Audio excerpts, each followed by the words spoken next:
मैं समय हूं और आज महाभारत की अमर कथा सुनाने जा रहा।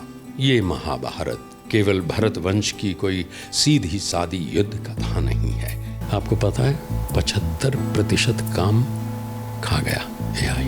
90 का दशक और एक सीरियल का कहे एक तरह से वो पूरी पृष्ठभूमि बन गई या आध्यात्मिक भूमि बन गई, जब श्री कृष्ण और पांडवों और कौरवों के बीच में जो महाभारत हुआ उसे देश ने जन जन तक पहुंची। और वो महाभारत किस तरह हुआ, किस तरह चीज़ें हुई, एक टीवी पर लोगों ने देखी।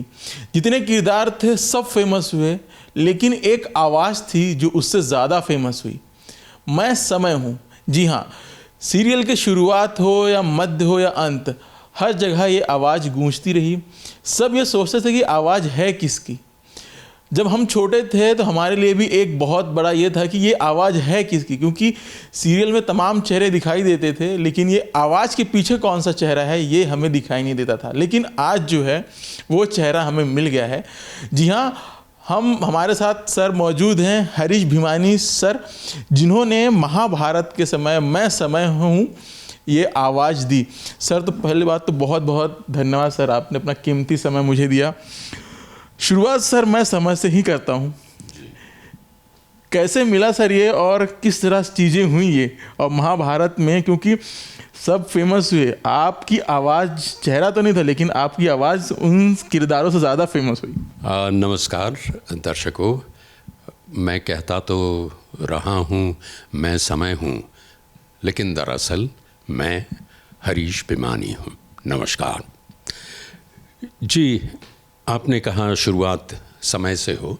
वैसे ये समय का किरदार जिसने, मैं हम्बली स्वीकार करता हूँ कि मुझे घर घर पहुँचाया, ये मेरे करियर के यूँ समझिए मध्याह्न के समय आया, घटित हुआ।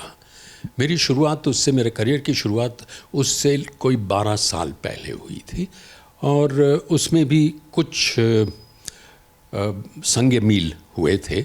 लेकिन हाँ, मेरे करियर का, मेरे जीवन का सबसे बड़ा संग मील का पत्थर है महाभारत का समय। सर ये एक जो सवाल जो मैंने पूछा, समय मिला कैसे सर, और जब महाभारत की कास्टिंग हुई थी आपकी आवाज़ किस तरह ढूंढी गई? क्योंकि जब हमने बहुत सारे इंटरव्यूज़ देखे हैं, सब बताते हैं कि मुझे इस तरह चयन किया गया, मेरा इस तरह ऑडिशन हुआ, आपकी आवाज़ को किस तरह ढूंढा गया? जब मुझे बुलाया गया तब मेरा चयन हो चुका था। एक तरफ एक्टर्स की कास्टिंग हो रही थी और न जाने कब ये वॉइस रोल की कास्टिंग हो गई थी और मुझे बुलाया गया। मुझे बुलाया गया ऑडिशन के लिए नहीं, मुझे बुलाया गया ये तय करने के लिए कि समय की पेस, रफ्तार, टोन और पिच क्या होगी। आप देखिए कितनी डिटेलिंग में काम करते होंगे ये बड़े बड़े विद्वान, और विशेषकर 3 जिन्हें हम त्रिमूर्ति कहते थे, doctor BR Chopra, doctor Rahi Masoom रज़ा और पंडित नरेंद्र शर्मा।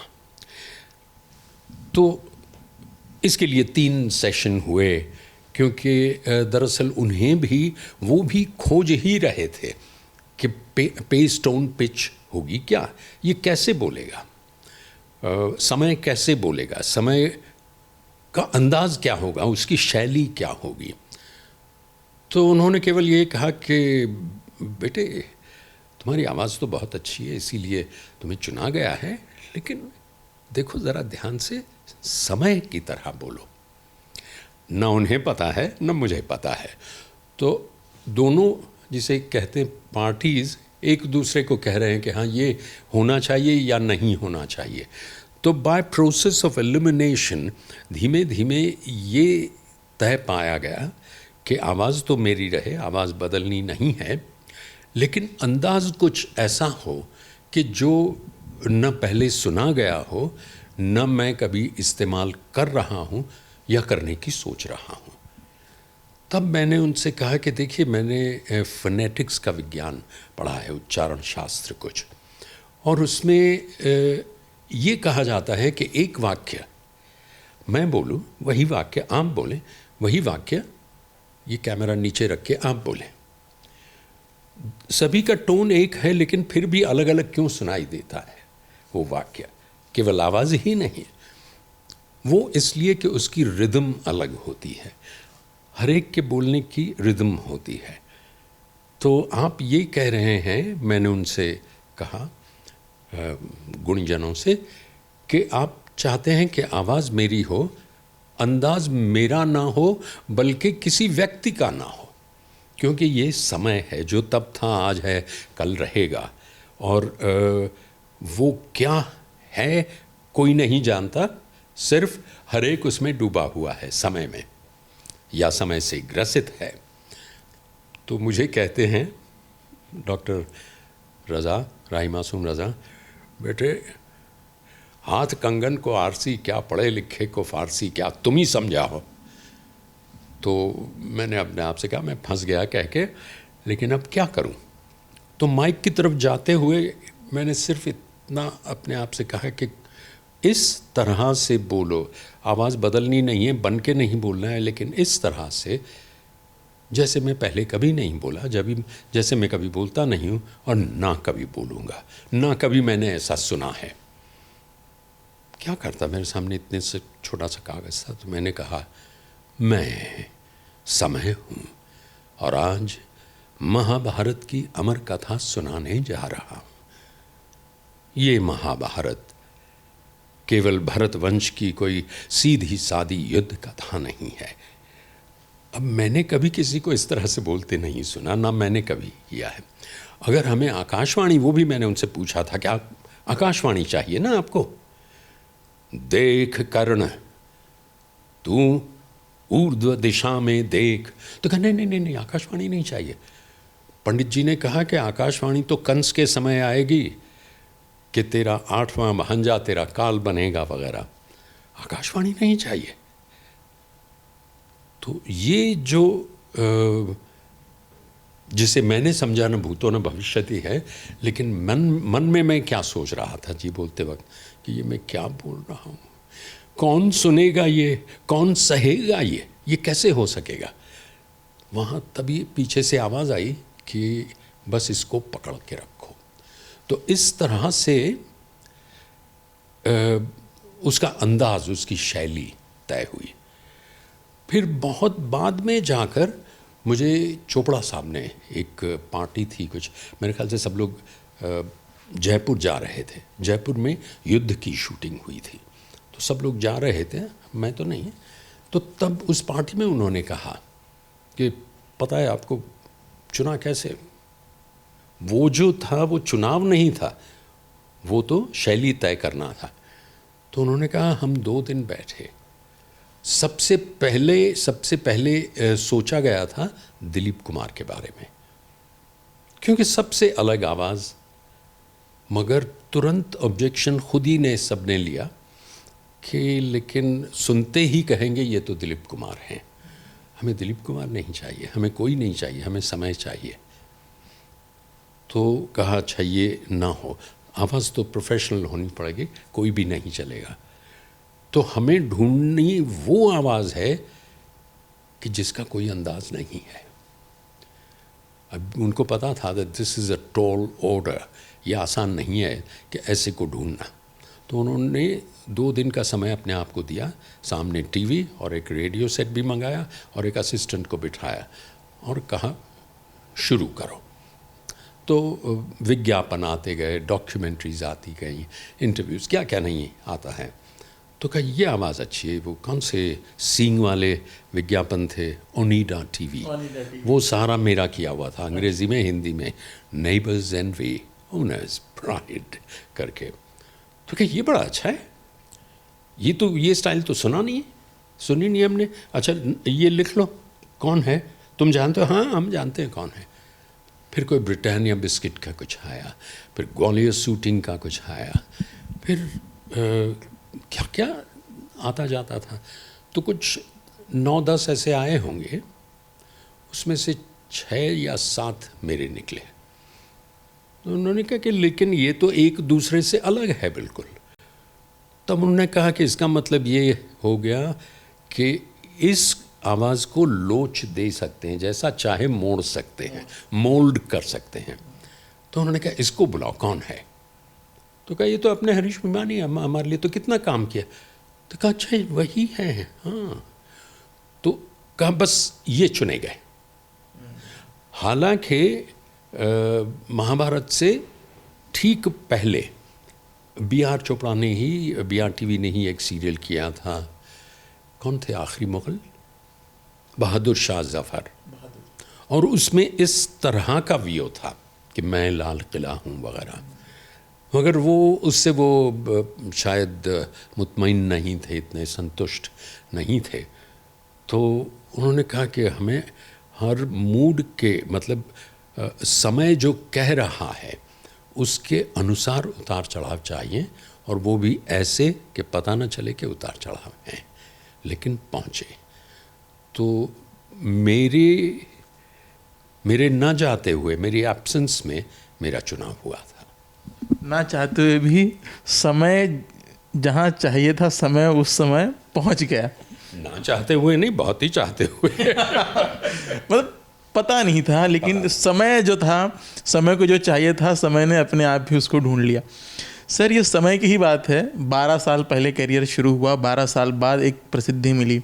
किस तरह का बैकग्राउंड रहा है सर आपका, और किस तरह वॉइस ओवर आर्टिस्ट, क्योंकि सर जब मैं आपके बारे में पढ़ रहा था तो आप लेखक भी हैं, वॉइस ओवर आर्टिस्ट भी हैं, कई भाषाओं का ज्ञान है, 20,000 से ज़्यादा आपने सर 28,000 से ज़्यादा सर आपने ये दिया हुआ है।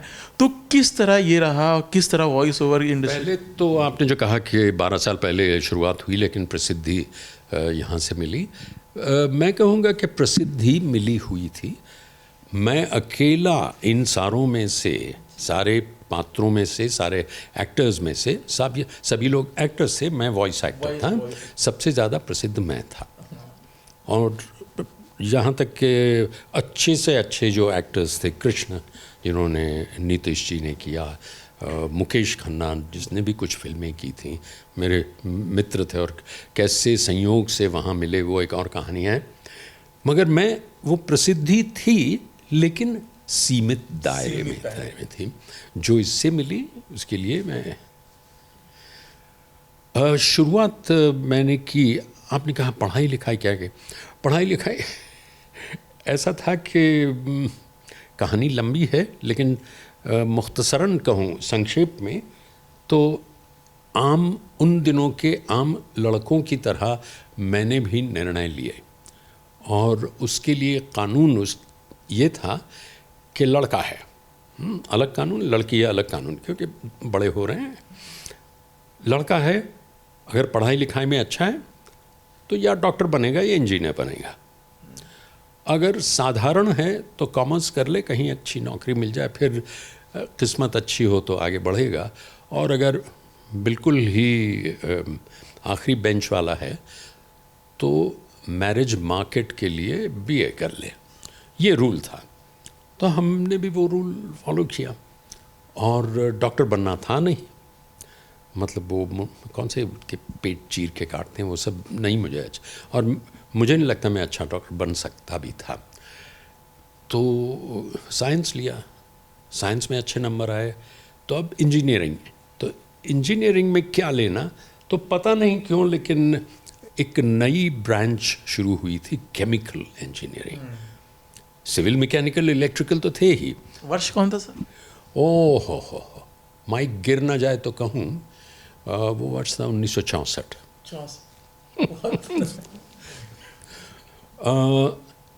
तो केमिकल इंजीनियरिंग के लिए बड़ा फैसिनेशन था, और मुझे एडमिशन मिला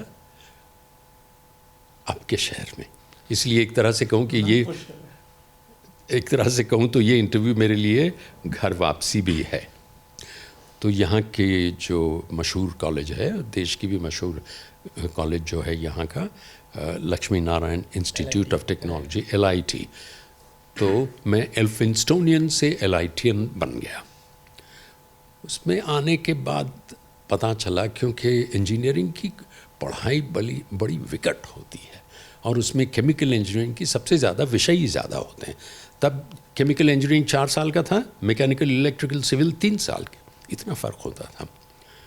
तो उसमें पता चला कि मुझे ऐसा लगा कि या तो मैं केमिकल इंजीनियर हूँ या तो मैं बाकी का हरीश हूँ, यानी कि अपने आप को झोंक देना होगा, और वो मैं कर नहीं पा रहा था। क्या है, घर से पहली बार बाहर निकला तो एक तरह की आज़ादी मिली, ये तो नहीं कहूँगा, स्वच्छंदता तो नहीं, लेकिन एक वैचारिक स्वतंत्रता अवश्य मिली। मैं और पढ़ने भी लगा। मुझे बहुत ज़्यादा पागलपन की हद तक शौक़ था रेडियो का, और रेडियो बैन किया गया था कि रेडियो नहीं सुनना है हमारे घर में। हम मारवाड़ कच्छ के रहने वाले, तो उनको सीधे साधे अच्छी नौकरी या अच्छा व्यापार। तो ये क्या सब रेडियो और फिल्में और लिखना और ये सब क्या है, मनोरंजन के लिए ठीक है, बाकी नहीं। तो यहाँ तो मैं सीधे ऑल इंडिया रेडियो ही पहुँच गया। वहाँ टेस्ट दी, लेकिन नहीं हुआ कुछ, मगर मैं गया वहाँ मित्रता हुई। वहाँ एक ऑल इंडिया रेडियो सर का दिल्ली? नहीं, नागपुर हर एक जगह केंद्र है ना। तो वहाँ मुझे याद है उस्ताद सुल्तान खान थे। उस्ताद सुल्तान खान है छरहरे से थे, सारंगी बजाते थे, कैजुअल आर्टिस्ट थे, और फिर यहाँ नौकरी भी करते थे। यहाँ एक थे राजेश मिश्र, न्यूज़ रीडर थे हिंदी में, तो वो साथ में नाटक वगैरह भी करते थे। और उन्होंने सिर्फ इतना कहा कि तुम में कुछ बात है, लेकिन इंजीनियरिंग पढ़ रहे हो। नहीं, अच्छा है, पढ़ो। मैं उनके पीछे हो लिया, उन्होंने मुझे कुछ नाटक में भी काम दिया। तो मुझे यहाँ उसमें बड़ा इंटरेस्ट आने लगा, और एक चीज़ समझ में आने लगी जो उस उम्र में नहीं आती, कि एंटरटेनमेंट, मनोरंजन के लिए भी बहुत काम करना पड़ता है, और अन्य स्टडीज़, अन्य पढ़ाई लिखाई की तरह ये भी एक विधा है, वो भी गंभीर विधा है। It's a serious persuasion.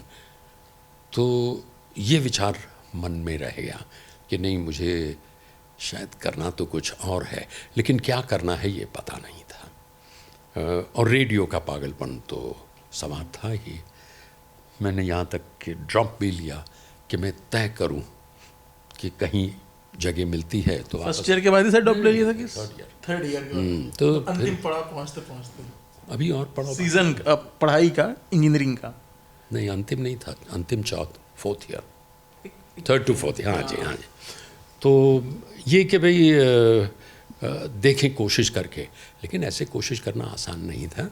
जब वहाँ ढूंढा बम्बई में, तो 3 जगह में ढूंढ रहा था।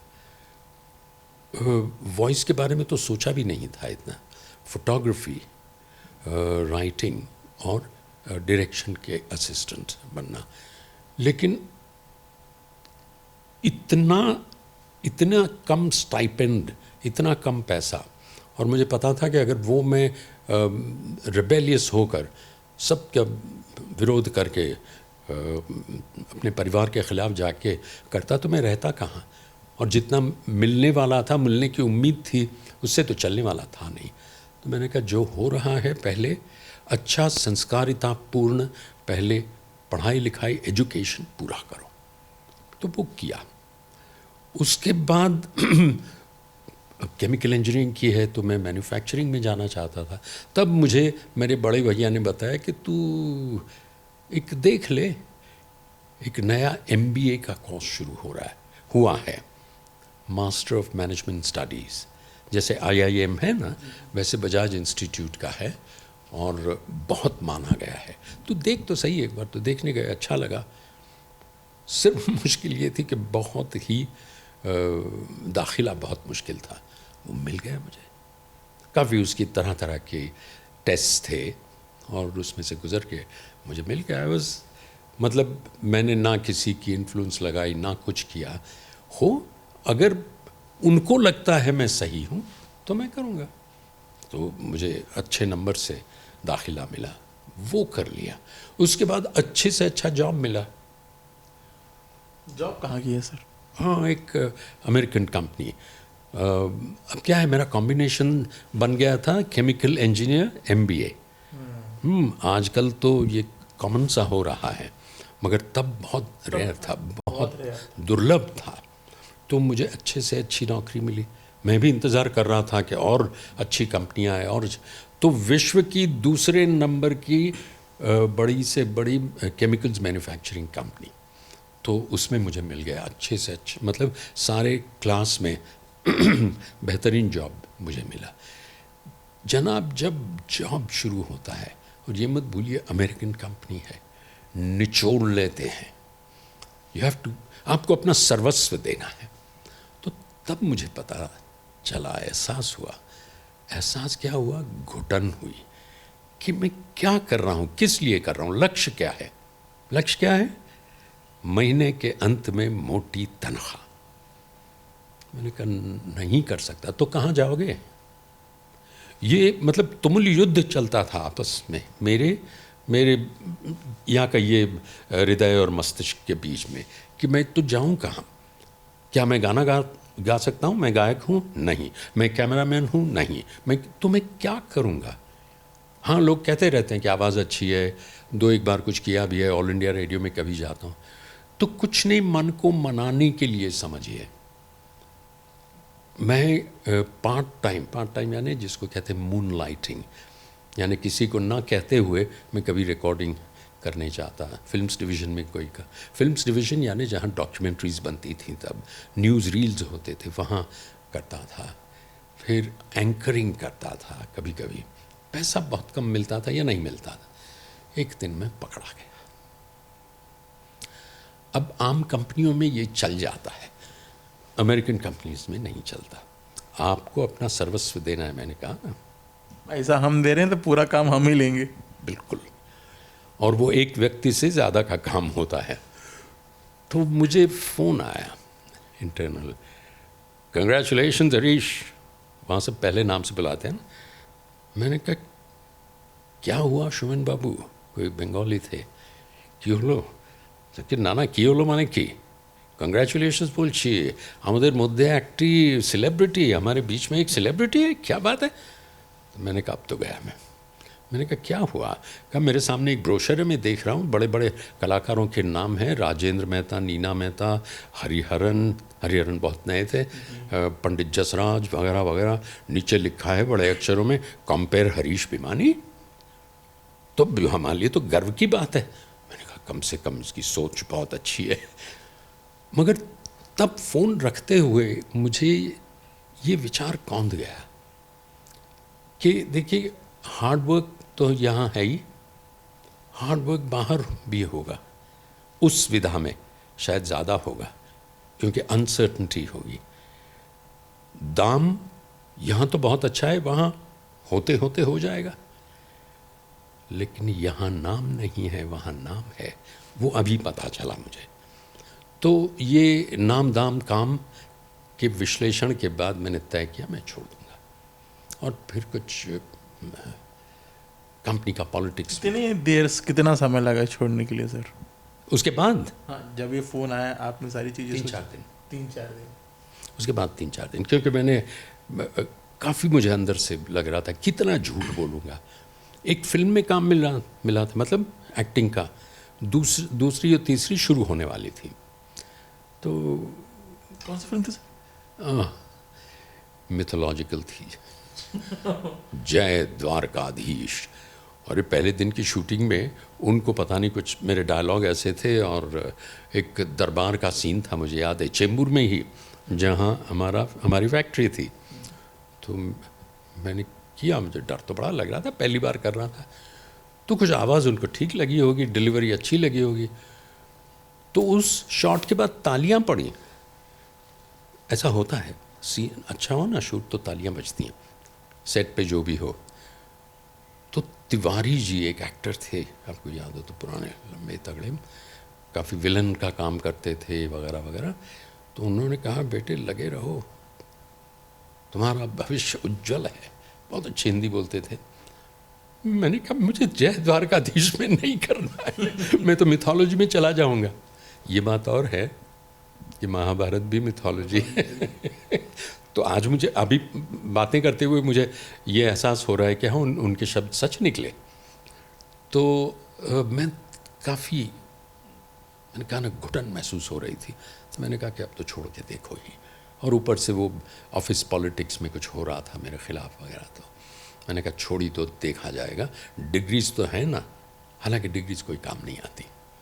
मैं निराशा के पल में मैंने 2-1 एप्लीकेशंस भी की थी, जवाब तक नहीं मिला था। लेकिन उसके बाद मैंने सच में अपने आप को झोंक दिया, और वो भी सही मायने में। यूँ नहीं कि किसी के पीछे पड़ गया कि नहीं मुझे काम दीजिए ही दीजिए ही दीजिए ही। वो पुराना तरीका है बॉलीवुड का या किसी भी फिल्म इंडस्ट्री का, किसी भी फ्रीलांस काम का। मैंने कहा नहीं, काम किसे चाहिए? उन्हें चाहिए। मैं चाहता हूँ कि उन्हें काम मुझसे चाहिए। तो मैं अपने आप को इतना ऊपर उठाऊँ, जिस विधा में काम कर रहा हूँ, चाहे वो एंकरिंग है, वॉइस ओवर है, रेडियो ब्रॉडकास्टिंग है, जो भी है, तो मैं उस तरह से काम के पीछे पड़ गया और मुझे और मज़ा आने लगा।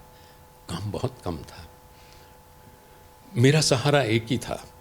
और गब्बर सिंह की तरह मैंने बहुत जल्दी पहचान लिया कि मेरी मदद अगर कोई कर सकता है तो सिर्फ मैं।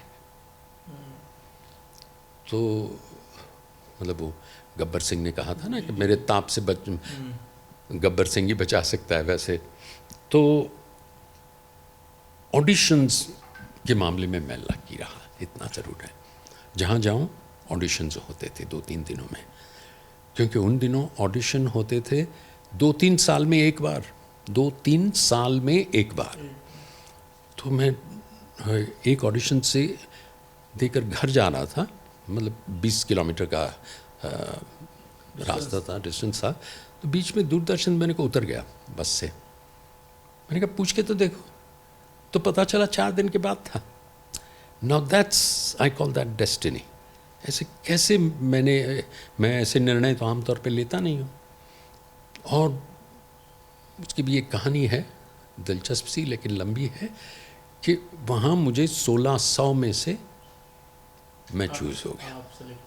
हाँ, इसमें उनको चाहिए थे 2, एक न्यूज़कास्टर, हिंदी न्यूज़कास्टर, और एक म्यूज़िक प्रोग्राम एंकर। और इत्तेफाक ये हुआ कि दोनों विधाओं में मैं ही चूज़ हुआ। दोनों कैटेगरी में। ये और बात थी कि वो जो म्यूज़िक का था वो तो महीने में एक बार आता था, जबकि यहाँ महीने में मैं कोई 10 से 12 न्यूज़ करता था। तो ये कह सकते हैं कि पहले कॉर्पोरेट में काम करने के बाद फिर जर्नलिज्म शुरू की है। बिल्कुल। और हमारे घर में जर्नलिज्म की एक तरह से परंपरा शुरू हुई थी। मेरे सबसे बड़े भैया जर्नलिस्ट थे, रहे, सब कुछ, और कमेंटेटर भी, क्रिकेट कमेंटेटर। सर एक सवाल इस पे, परिवार का रिएक्शन क्या था जब नौकरी छोड़ी? क्योंकि जिस तरह आपने बताया तो उसके हिसाब से तो भाई परिवार का तो विरोध तो हुआ ही होगा कि बेटा क्यों छोड़ रहे हो, अच्छी खासी नौकरी है, वहाँ क्या मिलेगा। तब मैं बेटा नहीं रहा था ना, तब मेरे एक बेटी थी। और रिएक्शन ये था कि किसी को खुदकुशी का शौक़ है तो क्या करे कोई। मतलब ये क्या कर रहा है, इतनी अच्छी नौकरी। अरे लग रहा था ये ही लड़का, और सबसे अच्छा पढ़ाई में मैं था हमारे परिवार में, संयुक्त परिवार में। मगर क्या कहते ना, इतने बड़े को क्या कहते, पति बन चुका है, पिता बन चुका है, क्या कहेंगे। वाइफ का तो कुछ रिएक्शन आया होगा? नहीं, वाइफ ने कहा ज़रूर, क्यों नहीं। उन्होंने तो मतलब कहा कि हाँ। मैंने कहा मैं कल से नहीं जाऊंगा, मत जाओ। तो वो संबल ज़रूर रहा। बल्कि एक बात ये भी कहूँ कि जो वो टेलीफोन का माजरा हुआ ना, जहाँ मैंने तय किया नाम दाम काम, उससे पहले इसी तरह चोरी से मैं ऑल इंडिया रेडियो गया था। आप मानेंगे, इतनी मोटी तनख्वाह लेने वाला एग्जीक्यूटिव दौड़ दौड़ के 20 किलोमीटर जाता है, क्योंकि लाइव प्रोग्राम था और मैं झूठे बहाने बना के गया था। लाइव प्रोग्राम था, 15 रुपए का, 15 रुपए मिलने वाले थे। 15 रुपए की तरफ मेरी नज़र नहीं थी। मगर हुआ ये कि उनको, और वो भी महिलाओं का कुछ कार्यक्रम था, कुछ सजनी महिला ऐसा कुछ था। तो उन्हें चाहिए था कि जो नया नया पति हो वो अपनी पत्नी के बारे में क्या सोचता है, कि वो कैसे एक घर छोड़कर आई है। तो पति तो कभी घर छोड़कर जाता नहीं कहीं, लड़का तो जाता नहीं कहीं रहने, तो उसके बारे में था, इतना मुझे याद है। तो मैंने जो मेरे मन में था मैंने कहा। मैं घर गया 7 बजे, आमतौर पे पहुंचता था, 3 बजे पहुंच गया क्योंकि मैं तो ऑल इंडिया रेडियो से आया। तो मेरी पत्नी ने कहा कि रेडियो पर तुम्हें सुना। मैं कहा हाँ, मैंने कहा था ना मुझे जाना था, गया मैं फाइल। तो कहा नहीं वो तो ठीक है, लेकिन इतनी अच्छी आवाज़ थी कि मैंने कभी नहीं सोची थी। वैसे उसने तो कहा ही था, मतलब शायद एक कारण ये था हमारे नज़दीक। कौन सा वर्ष रहा होगा सर ये वर्ष एग्जैक्टली 73। मैंने क्या सोचा, मन ही मन, मैंने बताया भी नहीं कभी, कि पत्नी देखिए एकदम से तारीफ नहीं कर देगी, बल्कि आपकी त्रुटि बताएगी, जो कि अच्छी बात है। निंदक नियरे राखिए आंगन कुटी छवाए, बिन पानी साबुन बिना निर्मल करे सुबह, निर्मल हो तो सुबह। खैर, तो मैंने कहा कि इसमें कुछ न कुछ तो है, मतलब इस आवाज़ में कुछ है, और मैं बन के नहीं बोल रहा था। इसीलिए मैंने वर्णन किया कि वो कुछ महिलाओं का प्रोग्राम था, वो जानना चाहते थे एक नए पति के ओपिनियन, उनके विचार जानना चाहते थे, तो कोई बनावट से बोलने का सवाल ही नहीं होता था। तो मैंने कहा तो शायद कुछ हटके है इसमें। तो ये 2 चीज़ें मिलके मैं निर्णय ले पाया कि हाँ, मैं इतनी बड़ी छलांग लगाऊंगा, और वो भी उस पगडंडी पर जिसकी मंजिल है या नहीं ये पता नहीं है, और है तो कहाँ ये कोई नहीं जानता। तो ये तो सर थी या ऑल इंडिया रेडियो से कॉमर्शियलाइजेशन आवाज़ का कब हुआ, यानी कि एक बॉलीवुड हो चाहे तमाम चैनल हो, उसमें वॉइस ओवर का कब रहा, और पहला ब्रेक क्या था सर, पहला जिसमें आपने अपनी आवाज़ दी? अब मुश्किल हैं, 3 थे। एक तो कॉलेज में रहते ही MBA करते ही हुआ था, क्योंकि मुझे अपनी फ़ीस के पैसे कमाने पड़ते थे। उसके लिए मैं 2 आर्टिकल्स लिखता, ऑल इंडिया रेडियो जाकर जो कुछ मिलता, और कुछ फोटोग्राफी करता। मगर उसके बाद मुझे अमीन सायानी के यहाँ मैं गया था कि कोई काम हो या मुझे गाइडेंस करें। तो उन्होंने गाइड किया कि तुम गलत जगह आ गए हो, you are too highly qualified. अगर ये करना था तो इतनी पढ़ाई क्यों की? मैंने कहा ये तो सही है सर, पढ़ाई क्यों की, लेकिन वो सब हो चुका, बीती ताहि बिसारी दे आगे की सुध ले। तो उन्होंने, मुझे लगा कि ये तो मतलब बड़े बड़े प्रोड्यूसर ऐसे ही बहाना बनाते हैं, फिर कहते हैं आते रहो मिलते रहो, गुड लक। तो उन्होंने कहा अरे जा कहाँ रहे हो, ज़रा अपनी आवाज़ हमारे पास छोड़ते जाओ। कि उन्होंने ऑडिशन ली, और ऑडिशन क्या थी मुझे याद है, फिल्म के प्रोग्राम्स करते थे रेडियो पे। अभी भी आप अगर आप ऑल इंडिया रेडियो के जो शोज़ आते हैं, नहीं जो पुराने, अगर उसको आप रिकॉर्डिंग सुने, रिकॉर्डिंग की बात कर रहा हूँ, वो तो उनकी आवाज़ एक अलग ही, बहुत दिलचस्प। जिस तरह आपसे भी पहली बार मुलाकात हो रही है, ऐसा ही था कि मैं टीवी पे बैठा था, एक अवार्ड शो चल रहा था, तो एक आवाज़ आई और सुनाई दिया, फटा वो दिखे, तो पहली बार तब पता चला कि ये तो ये हैं। जिस तरह आज आपसे मुलाकात हो रही है कि ये समय तो ये हैं। तो अमिताभ बच्चन और नूतन जी की फिल्म थी सौदागर, वो रिलीज़ हो रही थी, मतलब डिस्ट्रीब्यूशन दोबारा हो रहा था राजश्री का, तो उनके प्रोग्राम्स बन रहे थे। तो क्या होता था कि अमीन साहब मेन वॉइस करते, और एक पुरुष स्वर एक स्त्री स्वर कहानी बताते। तो मुझे कुछ 2 पैरा दिए, फिर उसने रिकॉर्डिस्ट ने जाकर कुछ कहा उनसे, तो उसे कहा नहीं आगे भी पढ़ लो। तो मैंने कहा अच्छा ये षड्यंत्र है, मुझे पता था, सुना था मैंने कि आपसे ऑडिशन करवाएंगे और वो इस्तेमाल कर लेंगे, तुम नए हो क्या करोगे, और जो नया है वो भी कहता है कम से कम मेरी आवाज़ तो सुनाई दे रही है, चलो। तो मैंने भी कहा अच्छा चलो। तो मैं जा रहा था वो उतना करके, तो रिकॉर्डिस्ट ने कहा रुको, और पता नहीं वहाँ जाके कुछ कहा। तो मैंने कहा ये मुझे अच्छा सब नहीं लग रहा है वातावरण, इससे बात करे उनसे बात करे छुप छुपा के।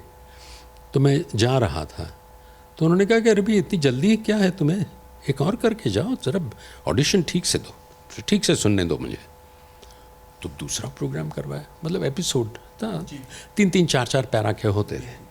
तो मैंने कहा अच्छा अब मैं चलता हूँ। कहा तुम तो अभी से बिजी हो गए क्या, इतनी जल्दी क्या है, रुको ज़रा। और कुछ सिग्नेचर कर रहे थे, मुझे चेक दिया,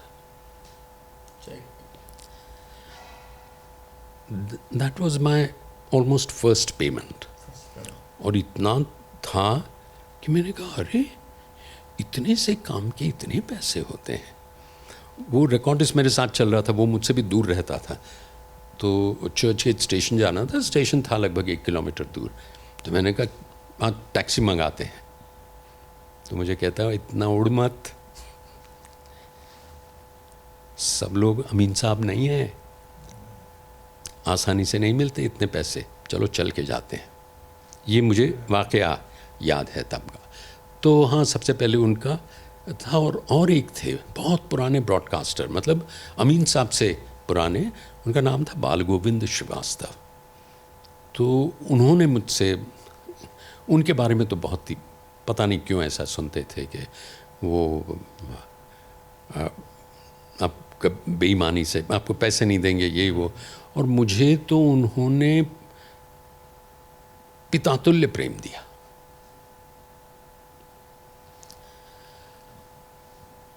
तो असली शुरुआत यहाँ से हुई। लेकिन जिसे कहें कि एक ऊर्ध्वगामी जो बड़ा प्रोजेक्ट था वो था टेलीविज़न न्यूज़।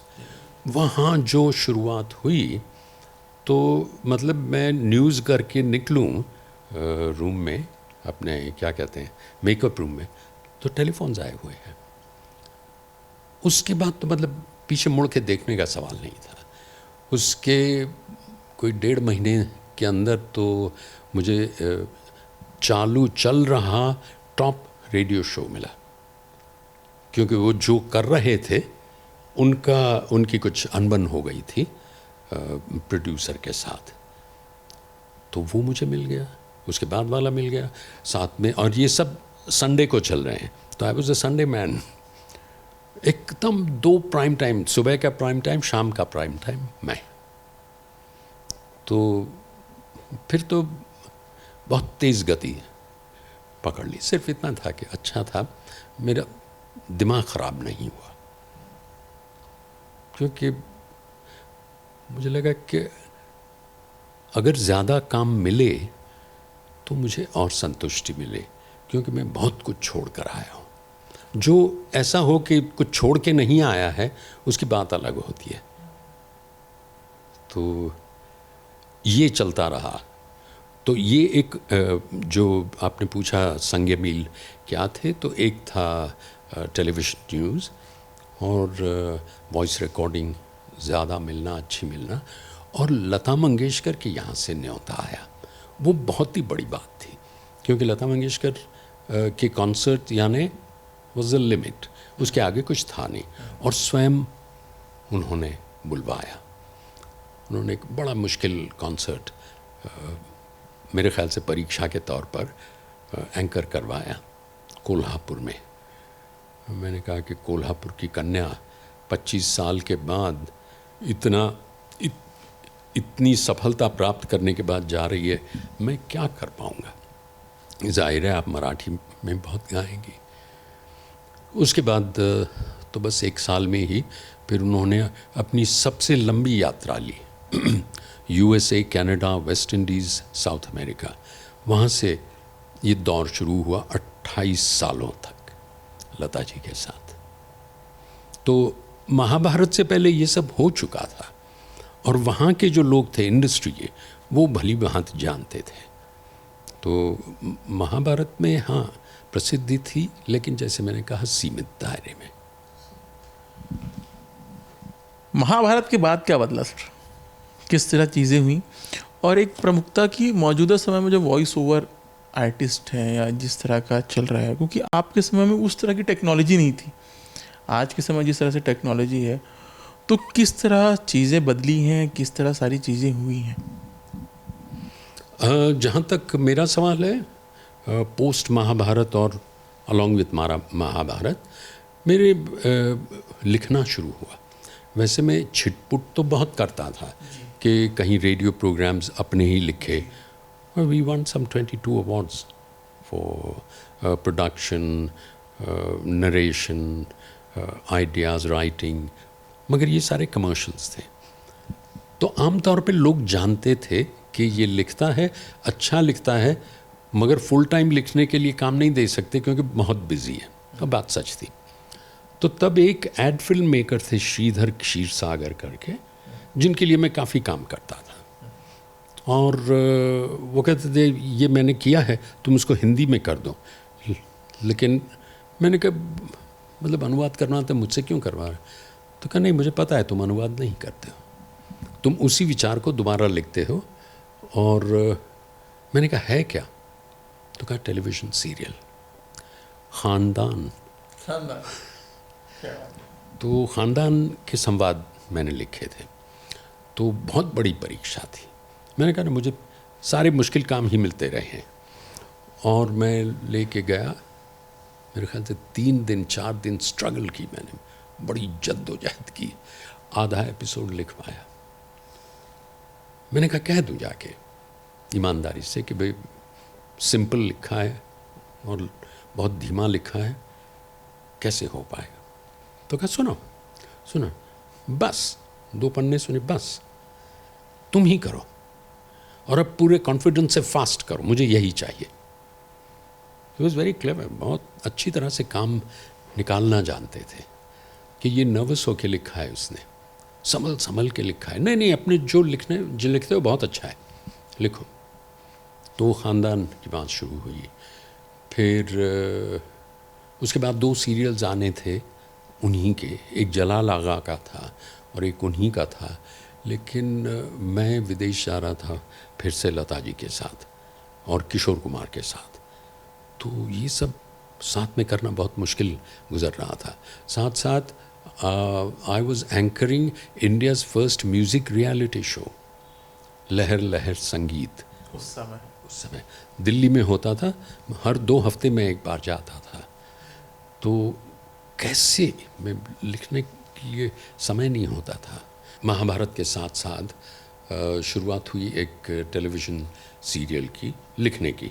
इसमें स्क्रीन प्ले डायलॉग लिखने थे। सीरियल का नाम था सुबह और प्रोड्यूसर डायरेक्टर थे भरत रंगाचारी, जो कि ऋषिकेश मुखर्जी के एसोसिएट डायरेक्टर थे। तो उनको बड़ी पहचान थी लेखन की। उन्होंने तभी ख़ानदान देखा था और कुछ एड फिल्म्स भी की थी उनके साथ। तो सुबह और उसके बाद उसका सीक्वल था इनकार, यानी से नो टू ड्रग्स, वो 2 हुए। उसके बाद मैंने अपना सीरियल प्रोड्यूस डायरेक्ट किया, सुकन्या, ग्रहण।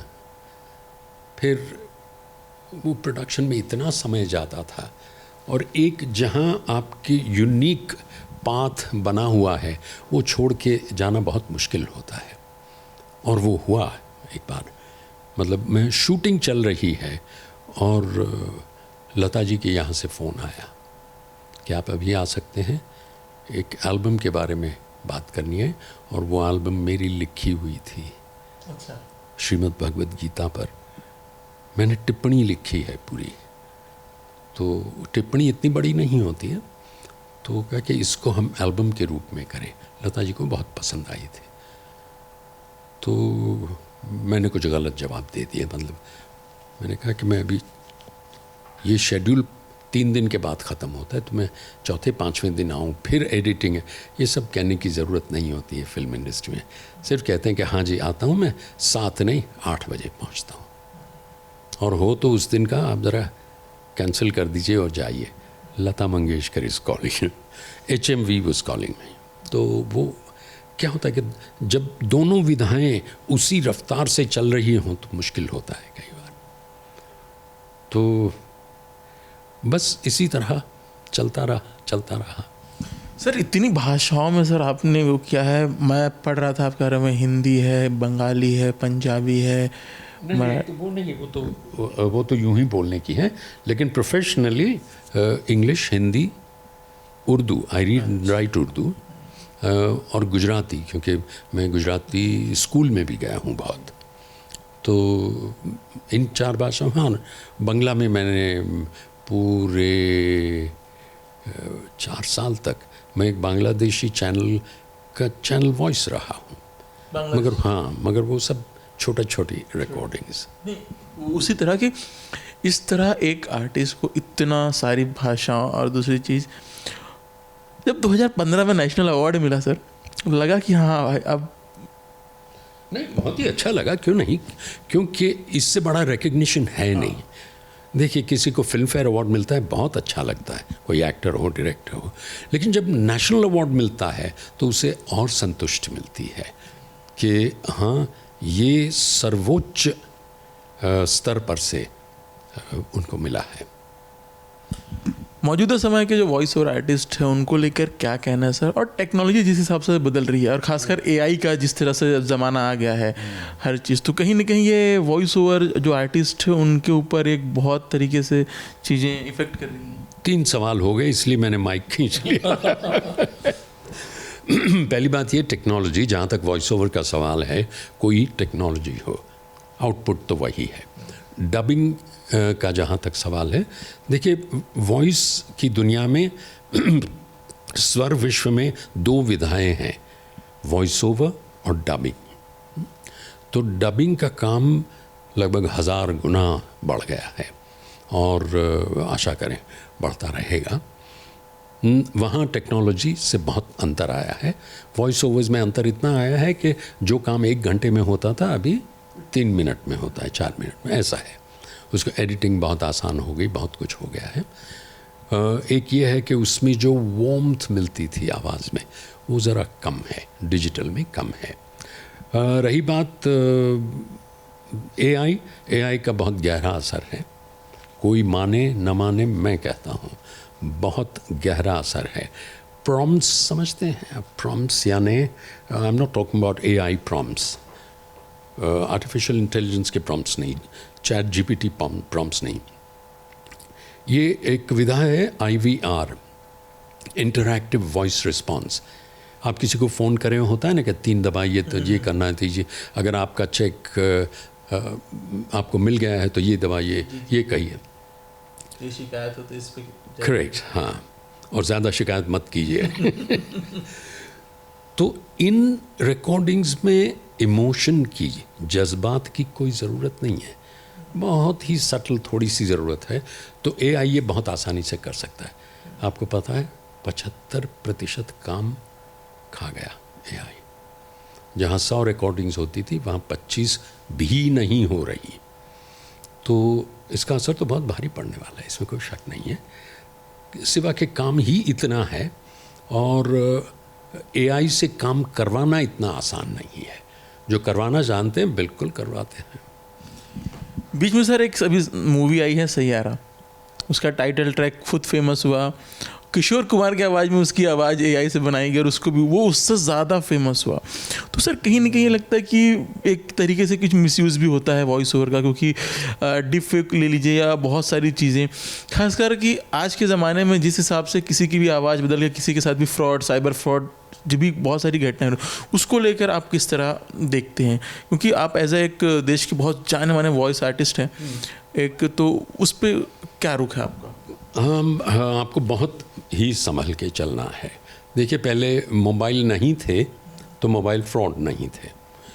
तो देखिए, जहाँ गांव है वहाँ कूड़ा तो है, कहीं बड़ा कूड़ा है, कहीं ऐसा कूड़ा है जो दिखता नहीं है और उसमें से बदबू नहीं आती। आपको पता ही नहीं चलता कि आप कहाँ आप किसके साथ बात कर रहे हैं। एक बार मुझे भी हुआ है मेरे साथ, मगर AI नहीं, वो तो आम जो आते हैं ना फ़ोन, उनमें से।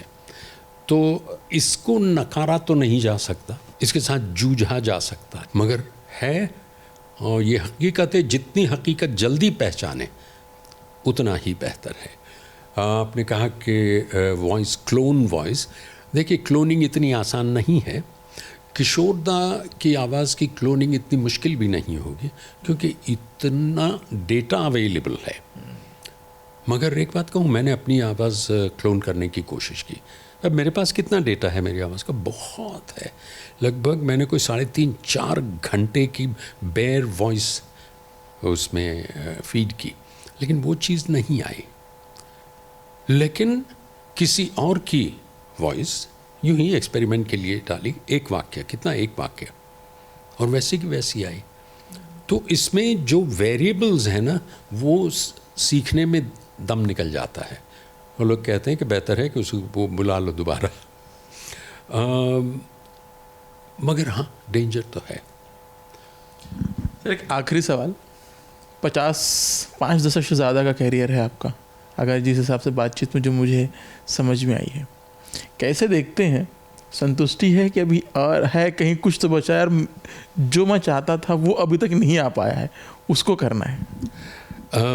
एग्जैक्टली मेरा 51वां वर्ष है वॉइस वर्ल्ड में, स्वर विश्व में। कैसा लगता है? मुझे लगता है कि मुझे ये स्वीकार करना ही पड़ेगा, और मैं स्वीकार कर चुका हूँ कि अब समय कम है। ईश्वर की कृपा है, सबकी शुभकामनाएं होंगी कि मैं रिकॉर्डिंग्स उतनी ही कर रहा हूँ लगभग। तो मतलब आवाज़ की अवस्था नहीं बदली है अभी तक तो। लेकिन ये मुझे मानना पड़ेगा कि 25 साल पहले अगर मैं सोचता तो मैं कहता कि इस बारे में सोचता ही नहीं, जबकि आज सोच के कहता हूँ कि जो है अच्छे से अच्छा जल्दी से जल्दी करो।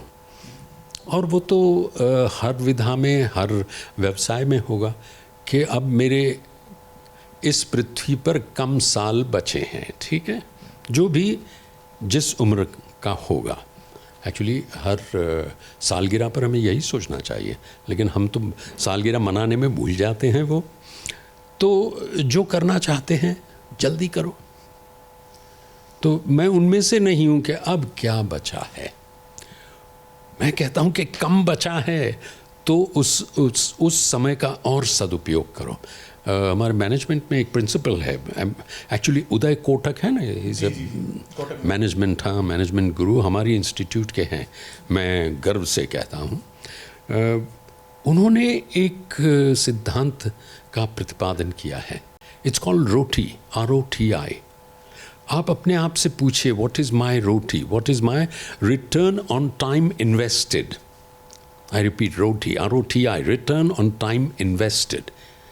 और फिर निर्णय लीजिए, मुझे ये काम करना चाहिए, और करना चाहिए तो कितना समय देना चाहिए, बस। तो वो मैं करने की कोशिश करता हूँ। And I thank mister Uday Kotak. तो ये थे अभिमानी सर। कुछ कम समय था, सर को जल्दी आना है, लेकिन जो चीज़ें चाहिए थी और जो सर से सवाल थे सर की, उन्होंने बहुत स्पष्टता से कही। और सबसे आखिर में जो रोटी, किस चीज़ को कितना समय देना, वो एक प्रमुखता एक बात रही। मेरे साथी लोकेश मोहिते के साथ मैं रवि शुक्ला, UCN न्यूज़, नागपुर।